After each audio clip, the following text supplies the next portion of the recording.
KG পেস্তা বাদামের দাম 2800 থেকে 3000 টাকা। 1 কেজি কাজু বাদামের দাম 1400 থেকে 1500 টাকা।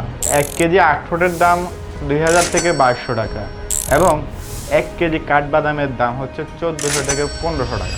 বাজারে অনেক হেলদি মিক্স 699 টাকায় বিক্রি হচ্ছে, কিন্তু প্রশ্ন হলো এত কম দামে কিভাবে সম্ভব? সাধারণত সেখানে ব্যবহার করা হচ্ছে চীনাবাদাম, যার প্রতি কেজি মূল্য পড়বে 180 থেকে 200 টাকা। অর্থাৎ আপনি সস্তা নিচ্ছেন কিন্তু মান হারাচ্ছেন। কিন্তু আমাদের এই হেলদি মিক্সে ব্যবহার করা হচ্ছে প্রিমিয়াম মানের পেস্তা, কাজু, কাঠবাদাম এবং উন্নত মানের বীজ ও কিশমিশ। আমরা এখানে চীনাবাদাম একেবারেই ইউজ করি না। এবং আরও বড় বিষয় হচ্ছে আমাদের প্রোডাক্টে আছে বাংলাদেশের একমাত্র ল্যাব সার্টিফাইড, যা অন্য কোনো কোম্পানিতে পাবেন না।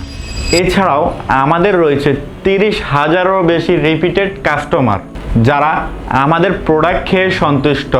এবং আপনি যদি আমাদের SMD food family group visit করেন তাহলে বুঝতে পারবেন তারা আমাদের প্রোডাক্টের প্রতি কতটুকু সন্তুষ্ট। তাই আপনি যদি সত্যিকারের হেলদি মিক্স চান তাহলে যাচাই বাছাই করে এসএমডি ফুডের এই হেলদি মিক্সটা বেছে নেবেন।